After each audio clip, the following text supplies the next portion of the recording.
Hai semuanya, welcome back to my channel. Perkenalkan, nama aku Sofyan kalau yang belum kenal.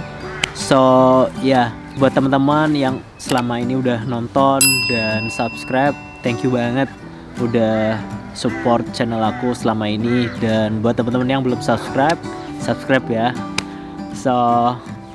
Kali ini aku cuma mau sharing aja pengalamanku sebelum aku ke Australia dan setelah aku di Australia.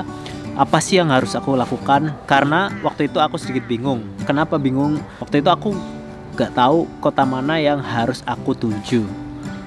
Kali ini aku mau sharing apa aja sih yang harus aku persiapkan juga sebelum aku berangkat, dan apa aja yang harus aku lakukan ketika aku nyampe di Australia. Yang poin yang pertama adalah bikinlah SIM mumpung masih di Indonesia, SIM internasional ya. Walaupun nanti mungkin ketika di Australia kalian harus convert ke SIM lokal, SIM Victoria, New South Wales, South Australia, atau state yang lainnya. Yang kedua, kalian harus bikin TFN number, yaitu ketika kalian udah nyampe di Australia. Kenapa bikin TFN number? Karena employer kalian atau bos kalian membutuhkan tax file number untuk membayar pajaknya. Jadi ketika udah di Australia, teman-teman langsung bikin TFN lewat ATO, langsung aja ke websitenya atau bisa telepon ATO ya. Dan setelah membuat TFN, beberapa hari kemudian kalian bisa langsung telepon aja tuh ATO. Mungkin setelah 5 atau 6 hari ya, kalian bisa telepon ATO kalian udah bikin TFN beberapa hari yang lalu, dan langsung aja kalian minta nomornya berapa, karena akan digunakan untuk employer atau bos kalian ketika nanti gajian ya, harus dipotong. Nah itu teman-teman membutuhkan tax file number TFN. Ketika nyampe Australia, langsung aja beli SIM Australia, SIM card Australia, yaitu ada Telstra, ada Vodafone. Nah ketika nyampe, teman-teman langsung cari SIM card, karena untuk kebutuhan komunikasi ketika di Australia. Untuk bikin TFN kalian harus telepon kan, otomatis butuh SIM card. Poin yang ketiga adalah siapkan itinerary atau plan. Nah sebelum itu, ketika di Indonesia waktu itu aku ngeplan dulu ya, kira-kira kota mana sih yang cocok, yang bakal aku pertama kali tinggal. Nah di situ kalian harus memilih ya, kira-kira kalian mau kemana. Nah itu ngeplan dulu dan membeli tiket mungkin jauh-jauh hari ya. Ketika visa kalian udah granted, nah sejauh hari mungkin langsung beli tiket, karena ketika jauh-jauh hari memesan tiket pesawat lebih murah ya, bisa dipesan di Traveloka atau Skyscanner dan aplikasi-aplikasi lainnya. Poin yang keempat adalah membawa uang cash, mungkin sekitar $1.000 atau $1.500 ketika teman-teman udah nyampe di Australia. Teman-teman awal-awal bisa pakai uang itu dulu, karena mungkin kalian belum punya kartu Common Bank ya, atau kartu ATM Australia. Teman-teman bisa pakai uang cash itu, atau teman-teman juga bisa membawa kartu ATM atau credit card yang ada Visa atau Mastercardnya. Itu bisa dipakai di ATM sini untuk ngambil uang juga. Poin yang kelima adalah persiapkan bumbu-bumbu. Ketika masih di Indo, bawalah bumbu-bumbu kayak bumbu-bumbu mungkin rendang, atau bumbu soto ayam, atau bumbu-bumbu masakan Indo yang jarang ditemukan di sini, dan teman-teman bisa beli di Indo dulu. Secukupnya lah kalian bisa bawa, tapi lebih baik yang kering-kering ya, maksudnya yang kayak udah kemasan-kemasan itu kalau bisa jangan yang basah-basah, karena kalau di sini ya harga bumbunya itu agak sedikit lebih mahal. Ini sedikit berhemat ya, ketika masih di Indonesia beli bumbu-bumbu itu sangat-sangat bermanfaat banget kalau masih di Indo. Kemudian poin yang keenam. Nah poin yang keenam ini, kalian mau kerja di kota dulu atau mau kerja farm? Nah itu harus kalian putuskan, karena kerja di kota dan kerja di farm itu berbeda ya.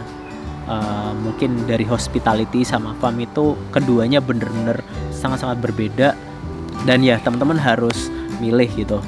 Nah, kalau saran aku sih langsung aja join grup dan tanya-tanya temen yang seangkatan yang mau bareng. Kalau bisa tanya-tanya kerjaan di situ, atau kalian bisa tanya-tanya di grup WHV Indonesia. Kalian bisa tanya-tanya apakah ada kerjaan, atau biasanya di situ ada teman-teman yang share-share kerjaan. Kalian bisa daftar lewat sana dan datang. Kalau bisa mungkin cari kota yang seperti Sydney ya, yang banyak kerjaan, tapi di situ juga banyak persaingan. So ya, kalian harus challenge yourself. Kalian harus ya mau nggak mau harus terima tantangan itu, karena kalau di kota kecil atau di countryside ya biasanya nggak terlalu banyak kerjaan. So kalian bisa lihat beberapa YouTube aku, video-video sebelumnya, gimana aku mengejar second year atau third year, terus beberapa referensi kerjaan yang lain. Dan kalian juga bisa cek video aku yang ini ya, ini tuh video gimana kerja sama kontraktor kalau kalian mau nge-farm. Kalau di kota udah pasti banyak lowongan-lowongan. Kalian bisa cari kerjaan lewat Gumtree atau Seek atau Jora, itu aplikasi semua ya. Kemudian poin yang ketujuh, kalian bisa lihat kan aku pakai jaket tebel ini, down jacket. Kali ini sedang winter ya. Persiapkan kalau ke Australia lagi winter ya, atau lagi musim dingin, persiapkan bawalah jaket tebel ini. Pokoknya yang tebel lah, yang nyaman, bisa dipakai. Nah itu jangan lupa ya, karena winter cukup dingin dan kalian nggak mau kan kedinginan di Australia. Poin yang kedelapan adalah banyak banget nih pertanyaan, Bang, kalau ke Australia harus pakai mobil ya, harus bisa nyetir mobil ya. Kalau kalian mau sendiri, mau jalan sendiri, kalian harus bisa nyetir dulu. Nah, latihan nyetir sebelum berangkat itu penting banget, karena kalau udah nyampe Australia nanti kalian benar-benar kalau harus jalan sendiri. Nah itu kalau kalian belum punya skill nyetir, itu benar-benar gimana ya, itu krusial banget. Harus kalian harus punya skill nyetir ya. Ya sempetin lah, mungkin weekend gitu, pas libur, belajar les nyetir gitu. Kalau yang nggak bisa nyetir, karena benar-benar kepake. Soalnya banyak banget yang udah nyampe sini dan masih belum bisa nyetir. So kalau road trip kan enak gitu, bisa gantian untuk nyetir ya. Poin yang ke-9 itu, belilah mobil ketika udah nyampe Australia. Nah ini kalian bisa, kalau nggak mau beli dulu, kalian bisa bareng teman, nebeng teman, atau biasanya di farm itu ada akomodasi yang ada menyediakan transportasi. Kalian bisa itu dulu, atau di city kalian nggak perlu punya mobil, kalian bisa stay di kayak apartemen atau di rumah share house yang dekat dengan stasiun. So kalian nggak perlu punya mobil. Tapi kalau nge-farm bener-bener kalian harus punya mobil. Nah beli mobil itu cukup tricky ya di Australia. So yang pengen tahu gimana aku cari mobil, nah cek video ini ya. Nah terus kemudian poin yang ke-10, mungkin kalau kalian juga harus ngecek kapan habis paspor kalian. So sebenarnya ini penting gak penting sih, cuman buat aku lebih baik kalian bikin paspor ketika sebelum mendaftar ya. Itu aku langsung bikin paspor baru sebelum aku mendaftar. Nah kan itu langsung kita dapat jangka panjang tuh. So jangkanya itu 4 tahun waktu itu aku dapat. So jadi tuh di sini kalian gak usah susah-susah buat memperpanjang paspor kalian. Dan ya poin yang ke-11 adalah mungkin menentukan kota itu sedikit ini ya, sedikit bingung mau kemana dulu ya. Menurut aku mau ke kota mana aja di Australia sama aja. Yang penting udah ada kerjaan, atau ada kerjaan di sana, banyak lapangan kerjaan di sana, banyak lowongan kerjaan di sana. So buat aku itu sama aja kota mana aja. Ya cuman ya itu balik lagi ke pilihan kalian mau yang mana, di countryside atau di kota. Poin yang ke-12 adalah carilah rumah. Rumah ini kalian kalau misalkan belum nemu rumah, kalian bisa stay di hostel dulu. Kalau misalkan kalian ke kota, kalian bisa stay di backpacker hostel. Nah bisa stay di situ dulu, bisa stay di dorm mungkin yang murah ya, yang nggak perlu mahal. Tapi ya itulah, kalian harus share sama orang. Atau kalian juga bisa stay sendirian, single room juga ada. So terserah kalian mau pilih yang mana. Nah buat bookingnya kalian bisa pakai booking.com, Agoda, terus ya banyak aplikasi-aplikasi lainnya. Poin yang ke-13 adalah persiapkan fisik ya. Persiapkan fisik banget dan mental terutama, karena ini environmentnya berbeda ya ketika di Australia. Buat aku persiapan fisik itu penting, lari-lari atau nge-gym kayak gitu. Jadi sampai sini kalau kalian kerja keras, nah itu akan cukup membantu buat badan kalian ya. Kemudian poin yang ke-14 adalah bawalah obat-obatan. Ya mungkin kalau kalian punya riwayat sakit, bawalah obat tersebut.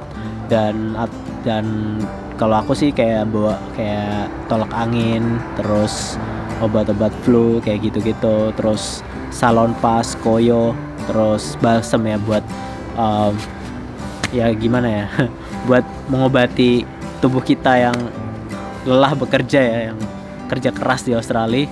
Nah poin yang ke-15 adalah bawalah sampo, sabun mandi, pasta gigi, odol kayak gitu-gitu, penting banget dibawa. Karena kalau kalian punya stok di sini, kalian nggak usah beli-beli lagi ya. Hal-hal yang kayak gitu ya sebenarnya penting nggak penting, tapi buat aku itu cukup penting. Poin yang ke-16 ini, gimana kalau kalian nggak ke kota dan langsung mau tinggal di countryside aja. Di situ kalian harus cari akomodasi ya di kota tersebut. Nah buat akomodasinya caranya gimana, kalian bisa cek video aku yang ini. Nah ini akomodasi yang buat aku, info ini di video itu cukup menjelaskan gimana caranya aku dapetin rumah di pedesaan atau di countryside. Poin yang ke-17 adalah membuat internet banking ya. Karena kalau udah nyampe sini kalian punya M-banking tapi nggak bisa dipakai karena nomornya nomor Indonesia. Kadang login gitu pakai nomor Indonesia nggak bisa, passwordnya dikirim ke nomor Indonesia nggak bisa kayak gitu. Nah kalian harus punya internet banking. Kalau buat aku itu cukup penting karena buat transaksi pakai Bank Indonesia, kalau kalian membutuhkan, kalian bisa pakai transaksi pakai internet banking itu ya, tanpa harus menyambung ke nomor Indonesia kalian.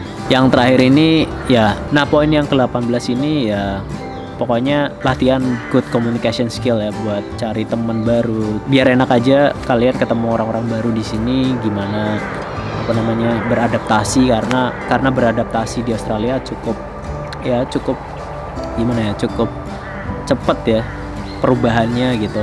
Nah kalian harus ya menurut aku communication skill itu harus diasah juga ketika sebelum di Australia atau waktu di Australia, sering-sering bergaul sama banyak orang gitu, karena itu bagus buat kalian. So ya segitu dulu sharing-sharingnya. Dan kalau kalian belum lihat video-video aku yang sebelumnya, bisa ditonton. Mungkin aja bermanfaat buat kalian yang mau ke Australia. Dan jangan lupa subscribe karena masih akan ada video-video menarik lainnya. So see you next time.